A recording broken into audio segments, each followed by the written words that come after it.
Hello guys, welcome to Perth summer. So excited. It is blistering hot, so you're probably just gonna see me get redder and redder as this goes on, but let's crack into it. I'm going to go through my kind of off season up to this point because we have just wrapped up push phase number one, and now we've literally just started my first mini cut, so yesterday. So I've just counted how many weeks post show I am, and it's about 22 and a half. So just approaching that 23 mark, which is almost as long as I was on prep. So the fact that I've gone back to the same weight as I did in the kind of same amount of time is actually really cool because of the differences we've seen. And yeah, it's been productive. Let's let's go through it. So, my last show was the end of April, and we are obviously now into October, which is crazy. So I spent the winter eating, accumulating that important body fat, clearly, but it's been good. It's been great in terms of training. The last few weeks have been really, really great. I've had Gary pushing me through a few sessions, and that definitely helps because I find it takes a little while after prep for me to kind of realize that it's okay. You can go for these lifts again, rather than just assuming you're little weakling still. So, it's always good to have him there as well. With the push phase, how has it looked? So my lightest weight for my shows on prep was 66 kilos. And I am now back up to approximately 83. And I started prep approx 83 and a half. Gary's being real rude and shaking the table with his feet. Sorry. Anyway, we pushed back up to the same weight, but as I said, the weight has gone on very differently. So I'm going to show you a little comparison here. I'm really happy with how the front shot has come on and developed. I can definitely see like a massive difference in terms of quad size. There's definitely been, mass added there. And in particular my lats, so you can kind of see they're much lower in their insertion and stuff, which is exciting. So definitely really happy, especially that top line as well. Quite happy with the delt development. And then we'll flip it and look at the back. Okay, while I can see progress on my back, I'm still not happy with my hammies. We can see adductor development, which is always welcome for sure. So we know that like certain parts of my physique have been really responsive, and that's been good. But hamstrings is that one area for me that just are a nightmare. They melt my brain. So after this mini cut, we're just going to see where I am at with all of that, and then kind of take a look at my training and possibly adjust volume, and kind of maybe pull back on quads and put a lot more towards the hammies and that kind of posterior chain to bring that up, because what I don't want to happen the next time is to have grown loads on all the other areas and then not on that posterior back shot, because that was already a weakness. So if I keep developing the stronger points and nothing happens that area, then it's just going to be too much chalk and cheese. So we're going to definitely make some adjustments and adapt training to kind of support that goal.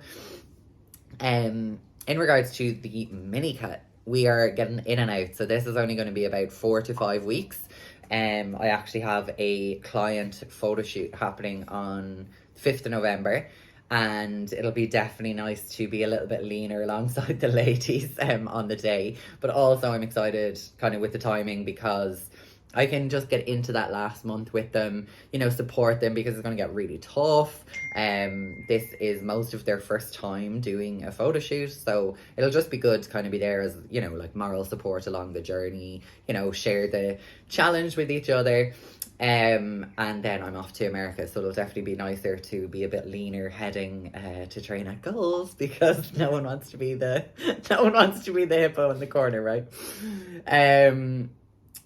So with the mini cut, right, I really can't complain, because this is probably like the calories of dreams to some people.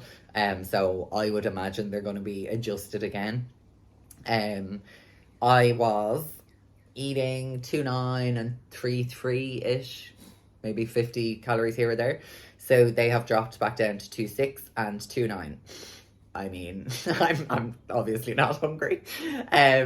So that's been fine. I've literally just had to cut a snack. It's no biggie. And to be honest, when calories are that high and you're busy, sometimes they just all kind of gather together at the end of the day. So it's a nice little break. It's a very manageable amount.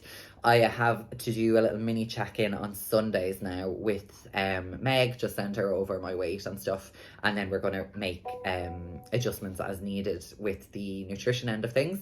I would say we'll pull them down a bit because, as I said, this is only a mini cut. It's a very short and aggressive, or should be short and aggressive. I haven't got to the aggro part yet.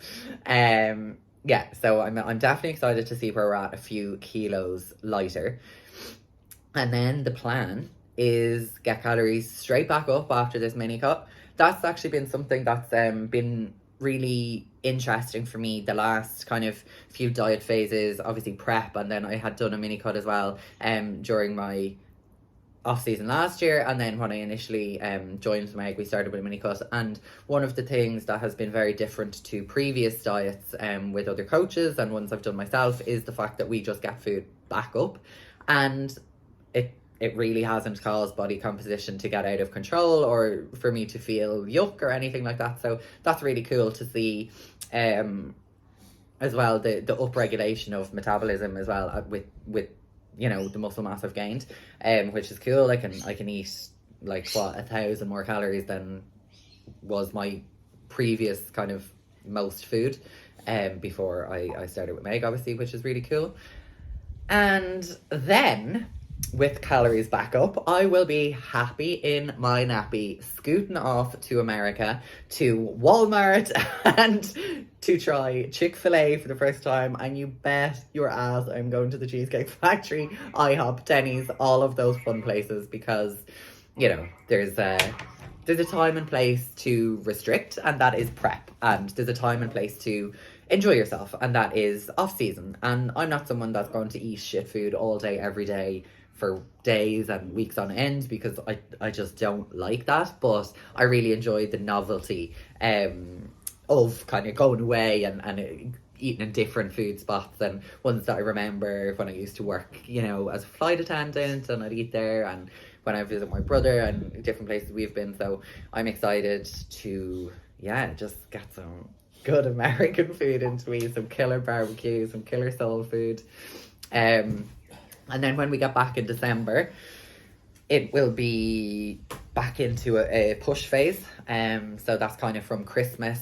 And that's probably going to run right through to the start of prep, I would imagine. I don't think I'll be doing another mini cut. I hope I'm not, because I just need to grow.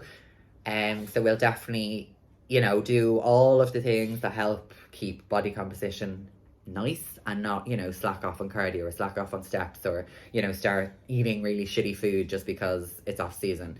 And I suppose one of the biggest things in that regard that I have changed with my off plans is how I approach them, because when we were flexi king and queen, we would definitely take the piss a little bit with some of our off plans, and they were just wild, like they were just unnecessary. So we've actually been taking a lot from John Jewett and his wife Renee recently, and kind of how they approach some of their off plans. So that's been great. We've kind of been doing fakeaways, and we had people over, we cooked fajitas, and you can kind of control the amounts of fats, oils, all that kind of stuff, and that's being added in. And then we might go out for like one nice or like bold meal or date night or cinema or something like that per month, and that's actually been great. It's really helped us both to keep body composition in much better spots, like in our off season. So that is just some honest feedback for people who are refusing to believe that their off plans are ruining their progress. But no, they definitely do have a lot of an impact, especially if you're having multiple ones a week. It's all well and good when you're enjoying them and you're like YOLO, but then when it comes to prep and you just have a ridiculous amount of fat to pull off, it's never really worth it, is it? So that's that with how we're approaching them. And for that phase of the off season, that's probably going to run December, January, February, March, April, so 5 months, and then prep will start in May. All going well. We'll see how productive those 5 months are, and kind of how I respond to the changes we make post mini cut with training. I'm definitely, hoping and excited to try a few new things, because it's just one of those struggles that I've had over years and years and years of training and trialing different methods, that my hamstrings have just never played ball entirely. They've been stubborn little fuckers, almost as stubborn as this little fucker. So yeah, let's see how that goes. This was really just a chatty update kind of vlog. I don't have, results or anything yet, but I will show you some comparisons in a few weeks' time of how we got on with the mini cut, and go through the adaptations, as I said, with the training. But for now, I'm gonna enjoy some sunshine and peace out. I'll see you all next week. Thanks for watching. Give it a thumbs up. Any questions you do have about off-season training, nutrition, whatever it is, pop it in the box. I think I forgot to talk about cardio, but to be honest, it's only 20 minutes on rest days, so there's no point going into that yet. If you're following me over on Instagram, of course, you'll get all of the regular daily updates with what I'm up to. So I'll see you all next week.